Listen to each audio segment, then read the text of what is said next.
how's it going? It's your boy Luke here for another Jock Market Breakdown here for December 17th. Yesterday was another good day on the market. Karis LeVert absolutely carried our portfolio. He was my biggest buy yesterday and came in at over $9.29 profit per share. Next up was Joel Embiid. He was also our number one player of the night. Came in with over $4.18 profit a share. Was close to taking home that number one spot, but of course Kevin Durant ended up coming through for a lot of the chalk out there, but he was extremely expensive. Chris Duarte, our last pick on the board, ended up coming in at over $2.43 profit a share as well, overall making it one of our best nights today on the market. Tonight, we look to build on that momentum here with our top 6 stocks to target for tonight's cash market.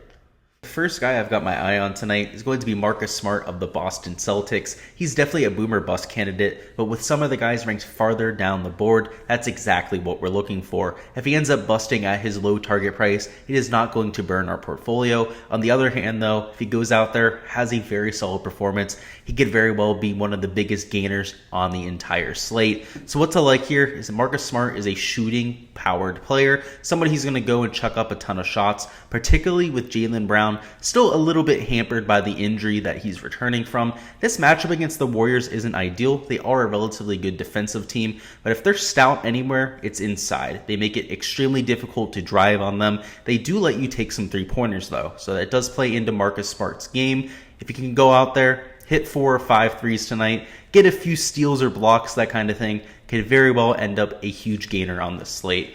Again, he's a relatively low risk option because he's going to come in at a very cheap price tag. And for me, as long as he's coming in for less than $3, will make my portfolio.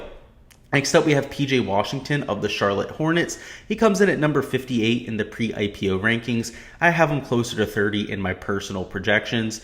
This matchup against the Trailblazers could definitely be classified as a plus matchup. The Hornets themselves play with a relatively high pace, but so did the Trailblazers. So this should be one of the higher scoring games of the entire night. PJ Washington is a little bit of a sleeper here. He should be ranked, again, closer to 30 is where I have him in my rankings, but at the very least in the mid-40s. So to get him there at a $3.80 target price would be an absolute steal. This is somebody who's going to get you rebounds, 3-point scoring, rebounds, assists, blocks, essentially contributions across the board. So that not only gives them a relatively high floor, but also the potential to put up some really nice fantasy scores. So I like this matchup tonight in general, but particularly PJ Washington because the pre-IPO rankings have him so far down the board. Next up, we have Joran Jackson Jr., who definitely burned me the other night. He's actually burned me a few times over this last few weeks, but this is somebody I'm going back to, particularly because he's being disrespected in terms of his projection. Ja Morant is still not in this lineup for the Grizzlies, and as a result, Joran Jackson Jr., Triple J, is going to be their number one scorer. He goes from right around a 1 fantasy point per minute type player to 1.15 with Morant off the court. So if we're giving him 34 or 35 minutes tonight, this projection there at nearly number 35 on the board is just blatantly disrespectful. I have him closer to number 20 in my board, and if we can get him for less than $5.15, would provide plenty of expected value. The kicker here is the matchup against the Kings. It is one of the best matchups week in and week out here on the NBA slate. So the fact that we're getting somebody with high usage, a high minutes load, in one of the best games to target on the entire night makes him a very good part of my portfolio. At number 3, we have Anthony Edwards. This matchup against the Lakers, between the Timberwolves and the Lakers, is a great matchup to target, regardless of the player tonight in this matchup. So you can go to Anthony Edwards, Karl-Anthony Towns, D'Angelo Russell. You could take LeBron James, who we also have on this list, but Anthony Davis, really anyone from that game. This is going to be the highest scoring game tonight. Both teams run with very high pace. They're also some of the worst defensive teams in the NBA. So you're talking about a ton of shots being put up, tons of steals, tons of turnovers. Just overall, you're going to see 2 or 3 ceiling performances from this game, and I'm going to have a lot of exposure there. So for me, Anthony Edwards, coming off a great shooting night. He had 10 3-pointers the other day. Was one of the best fantasy scorers on the jock market. And while I don't expect that to happen this time around, I have him closer to number 13 on my personal rankings. He's going to give us a lot of value at less than $7. He should be ranked up in the mid-teens in terms of his pre-IPO ranking. But the fact that he comes in those mid-20s means we're going to get a pretty good price on him. That's just the way it works. The psychology of that jock market. People won't overbid for some of those guys in the mid-20s. I don't know what it is. Even if they project a lot higher than the rest of the board, they usually go a little bit underpriced. So I definitely have my eye on him tonight and hope that we get a very good price tag there. At number 2, we have Chris Middleton, who, as of right now, is still a game time decision. He has that tag on the jock market, but he is probable, so should be able to suit up for tonight. So I want to make sure you go ahead and double check that news before investing in any bids with Middleton. But if he plays, this is a great matchup against the Pelicans. They're going to be without Giannis, which means him and J-Brew are going to be the number 1 and 2 options on this team. Last time out, J-Brew was by himself. Went out, had a nuclear performance, over 50 fantasy points, was a top 3 performer on the jock market. Middleton could very well be that guy this time around. He usually has a higher usage rate than J-Brew when he's on the court, also a higher assist share and higher rebound share as well. So with Giannis off the court, Middleton averaging right around 1.3 fantasy points per minute. J-Brew's at 1.25.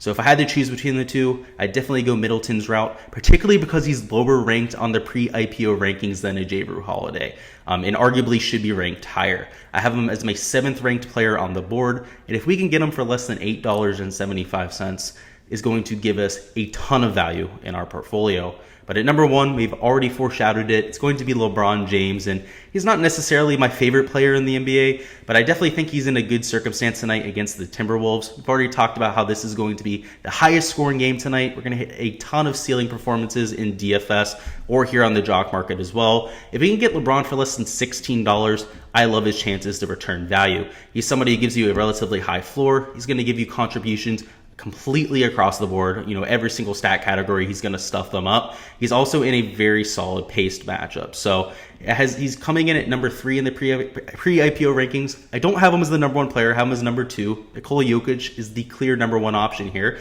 But Jokic could go for $18, $19, or even $20 today. His upside is truly capped, whereas LeBron could go for less than $15, hopefully. I have him at a $16 target price there. But at that type of tag, could give us, $4, $5, even $10 upside on the market. That's what we're looking for. And while I do like Jokic, he does project as the best player tonight. Doesn't really give me the kind of upside I'm looking for. That is all we've got for today's jock market preview. As always, I would love to hear from you guys in the comments about who your favorite target is. Maybe it's somebody I talked about during the video or somebody completely off the board. Go ahead and comment below who it is and why you think they're going to have a great game tonight. We're going to have even more NBA content coming throughout the week. Daily NBA DFS previews for the cash market on Jock Market, and of course our crunch time. That is from 6 to 7 p.m. on our Patreon Discord server. On there, I'm going over all the latest news, going over my player pool, some of the best leverage picks, and of course going over any questions that you have live. It's one of the best perks of being a Patreon member that is available to anyone that's a Patreon subscriber for any of the content that I post, whether that's golf, NFL, or the all sports package. That is included as supplemental content for free. So if you guys aren't a part of the community already, highly recommend you guys go ahead and check that out. By far the best value in the entire DFS sphere. Just $1 per the month per sport for the type of content I post. Just absolutely ridiculous type of value. Go ahead and check out the link in the description. Until next time, guys, good luck with all of your bidding tonight on the Jock Market, and let's get this cash.